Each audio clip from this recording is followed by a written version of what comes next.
Hi folks, it's John from lastchanceautorestore.com. I'd like to share with you an upcoming project. This is a vehicle that we found for a client. It's very, very rare, but I can't prove at this point how rare it is. This is a 1972 Jeep truck, and the designation is a J4000. So Jeep made several different pickup trucks. They referred to them as Gladiator, but in 1972, they didn't call it a Gladiator. And then the newer trucks, I believe from 73 and up, they refer to them as J10s, J20s, and J30s, meaning half, three-quarter, 1 tons. This gets a little confusing. The J4000 refers to the wheelbase. So a J4000 is a longer wheelbase than the J2000 is. So this truck is very, very rare. If the camera person kind of comes around the front, I apologize, I've got a jerry can here to see if we can get it to run. So we've bypassed the gas tank. On the front here, this is an extremely rare option. This is a factory PTO or power takeoff winch that came with this Jeep new, and that's a factory bumper. This is not an aftermarket setup. This came from Jeep as a special order. The engine has been upgraded. This is a V8 engine. Hopefully it's not too dark here.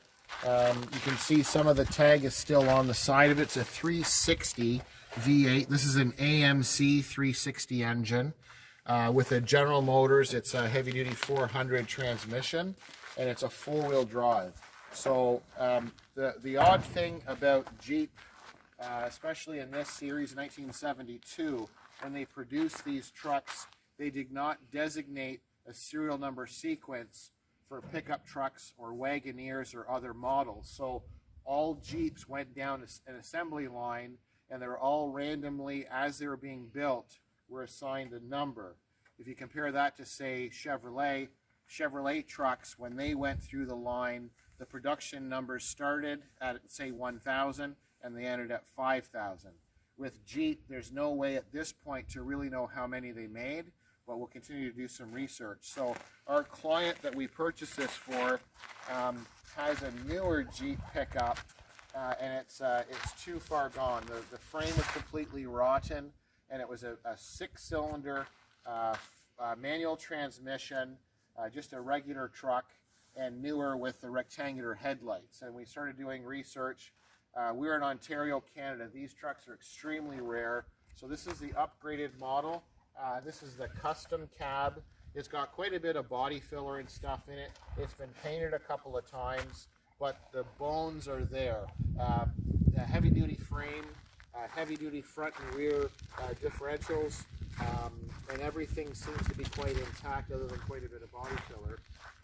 So we're going to have to do some rust repair on it, but a great candidate for a total restoration. Very, very rare truck, and this will be quite a challenge to fix some of the rotted panels on it. Hopefully we can find some.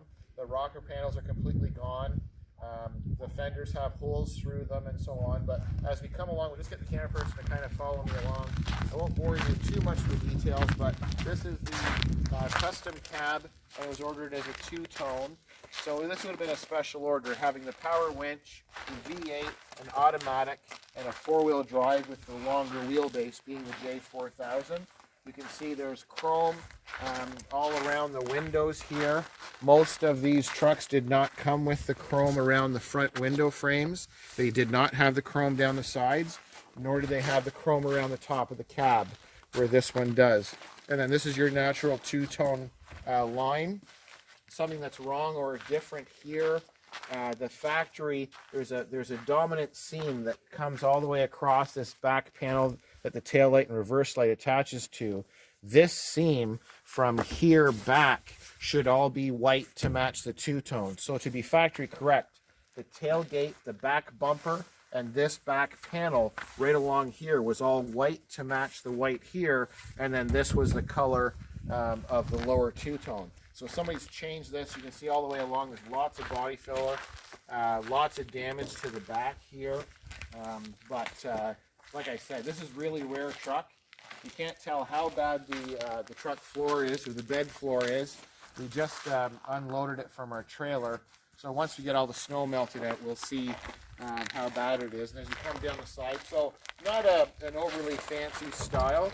And then on the inside, it's the upgraded model once again because you've got this simulated, like that fake wood grain look in the vinyl door panels, upholstered seat, and then you've got the full vinyl on the floor. So this is the custom cab J4000 for Jeep. So kind of a neat model and fairly straightforward. And I forgot to mention the chrome.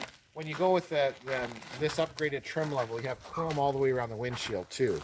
So you got chrome around the windshield, the doors, the back of the cab, and then the two-tone. And then we'll see what color a customer likes. You can see all the factory colors. Because typically this front bumper from the factory would have been black with a black winch. So when they repainted it, they've done this incorrectly. But very rare truck, so I thought I'd share it with you. Not really sure how many of these have been made yet, but I'm sure there's some fellows out there that can maybe educate us, share our knowledge. So this is a 1972 Jeep V8 4x4 truck, referred to as a J4000. And I thank you for watching. I'm John from lastchanceautorestore.com.